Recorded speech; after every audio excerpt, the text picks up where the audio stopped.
All right, so checking out the Catholic news of the day. We have this thing that came up about new guidelines on divorced and remarried Catholics is coming up from the Dicastery on Laity and the Family. Cardinal Kevin Farrell is in charge of that. So it comes across as Pope Francis is issuing these new guidelines of how we're supposed to deal with people that are divorced and remarried. Any thoughts on that? You think there's going to be any sweeping changes to the church's teachings on this? Yeah, when I went through it, I was like, oh, wow, there's going to be some new changes. I went through and I was like, I'm pretty sure I've been doing this for like the last 10, 15, or 12 years, because I just celebrated my 12th year Happy anniversary. Yeah, so basically, for those that don't know, in the Catholic Church, we treat every marriage as a permanent reality until death do you part, unless it's annulled, unless there's an annulment process, which basically says that there wasn't a sacramental marriage there. In that case, a person would be allowed to remarry. So those that have been divorced, remarried outside of that context, generally would not be able to receive the other sacraments because it's not all in line.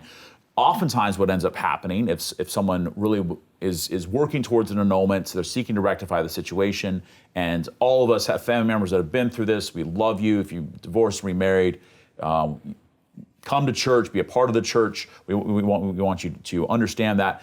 But as far as receiving the sacraments, you kind of if it's not annulled and a convalidation hasn't happened yet, there's certain ways that we can open that up, and basically it's the church's understanding is, hey, if you're not having sex with this person, then that you're remarried to, then you have access to the other sacraments with some kind of precautions there. This isn't validating that new marriage, because there is a process for that, and I think that's basically what it's more or less saying. But we've had that discretion.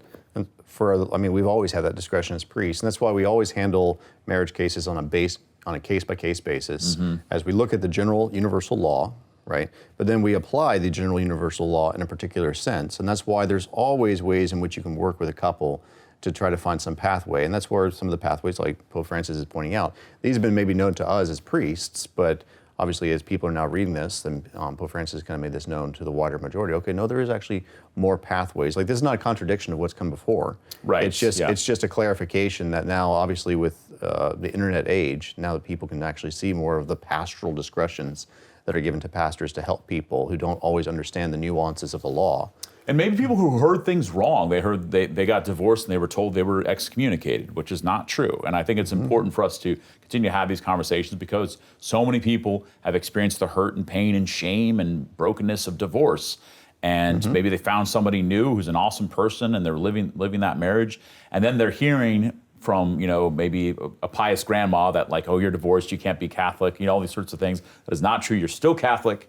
We need to work. There's steps to be taken. A great thing to do would meet with the local priest and to be able to take those steps towards getting that whole situation rectified, so to speak. Correct. But it's a process. And even go into that word excommunicated. Like, what is that word? Where does that word come from? What does it mean? Like, excommunicated is without communion, right? So you're not in communion, which the practical consequence of excommunication is you can't receive communion. So divorce has never been a thing that causes a person to be excommunicated, because the person who's divorced oftentimes some people who are divorced are the victim of the divorce. Yep. Right, and so the church is not going to further victimize and punish people who are victims. Like, the church has to look and see what happened here, but it's the divorce and remarriage without, as you said, without the annulment or without going through that process. That's the problem where the person cannot receive communion. So, but even every time that there is any type of excommunication where you can't receive communion, there's always a pathway back, and that's what basically Pope Francis is also making sure that people know, is that there are pathways back. It's not just a one-size-fits-all policy. Right, yeah.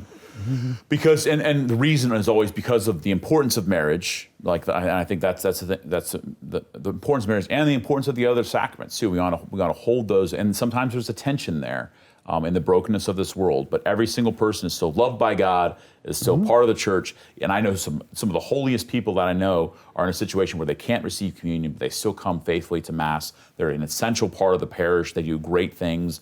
They're missionary disciples. And so they're probably holier than I am. Absolutely. And technically speaking, even Catholics who've not been formally or informally excommunicated by by act or by a decree, like not every Catholic is allowed to receive communion. If you know that you're guilty of grave sin, you need to refrain from receiving communion before, unless you've gone to confession. So anyway, I think it's probably new for some people, but sometimes the way it's reported is that the Pope is changing all sorts of things. And I think it's more so kind of highlighting pastoral applications of the law that the Church is already doing, maintaining the integrity of marriage and also the integrity of the other sacraments. So we'll check that out.